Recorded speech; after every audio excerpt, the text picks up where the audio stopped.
staipājot, mēs iepazīstamies ar augšījām, bet dejojot, mēs atpazīstamies ar apakšījām.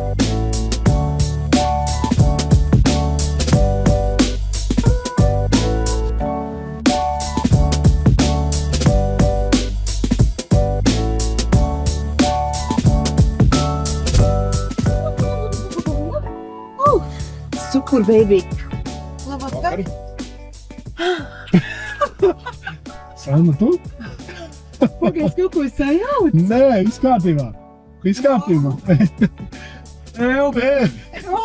Prieks tevi redzēt. Lai tā būtu, un lai tā paliek. Pilnīgi tā kā kādā sapnī. Zapnī, Sapnī. Pagaid, man liekas, man nāk prātā kaut kāds tāds sižets, kur kaut kādā lietainā dienā viņi satika kaut ko tādu. Labi, franču filma varētu būt. Kas tur ir? Kur tu brauc? Es tagad gribu jautāt, kur man te vajag? Kaut kur tur kaut kas notiek, kaut ko forši. Tādā foršā vietņā.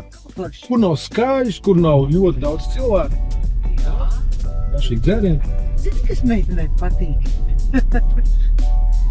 Zini, labs taksmetra vadītājs kā psihologs. Galvenais uzdot jautājumus. Bet tu vispār ļoti labi braucis, ņemot vērā, ka tu neesi rīdzinieks. Paldies. Vispār ļoti labi izskaties ņemot vērā kājā likis. Varētu teikt, ka ilgi neķēr taks. Beidz, man kad stopēja kādreiz no Valmieras, no Vidzemes augstskolas mājām, tad viens šoferīts teica, sieviete var būt cik skaista grib, bet Lietuva viņa ir tik un tā žurka. Ja tev būtu sevi jāasociē ar kādu no dzērieniem, kas tu būtu? Margarita. Brīnišķīgi. Es būtu Margarita, jā, tāda ir kā tāda mazliet salda, mazliet sāļa, bet tajā pašā laikā arī galva riet. Tas priekšstats liekas, ka tu esi bomba, tu balītē, skolā, klasē, klasvakarā, nezinu, jebkur. Nē. Sevi. Es tāds tur nādo, ne? Nē, es vispār šķiet balīties bieži vienīgākais. Samurais. Samurai klus, kamēr neizaug zobeni, jā. Jā, tas gan. Es neesmu skaļo klubu gājēja, jo es varbūt tāpēc, ka nedejoju. Tā man tāda liga. Nedejoju, jo? Es nedejoju, man kaut kā tā dejošana nepatīk. Piemēram, balītes, kurās nevar parunāties, tā man ir trakākā situācija. Labi. Man patīk backstage ļoti bieži, zini, pēc pasākumiem.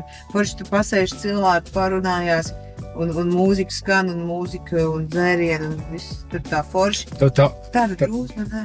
After party sajūta, ja tāda? Jā! Pārā izslēdz gaismas, uzliek krāslas. Jā, tā kā savēji.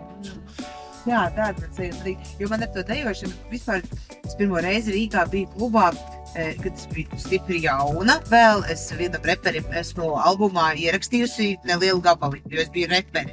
Un tad mēs atbraucu uz Rīgu, studentu klubā bija prezentācija. Tādā vienā klubā bija prezentācija šim te albumam, kur es uzstājos, un tad tas after parties bija vienā citā klubā, kur es aizgāju, un bija vienkārši kultūras šoks, jo tur vispār nebija vietas, kur apsēsties. Tur visi cilvēki tikai trinās, burtiski man likās, priekš tāda lauķēra, likās, ka tā ir trīkšanās, nevis dejošana.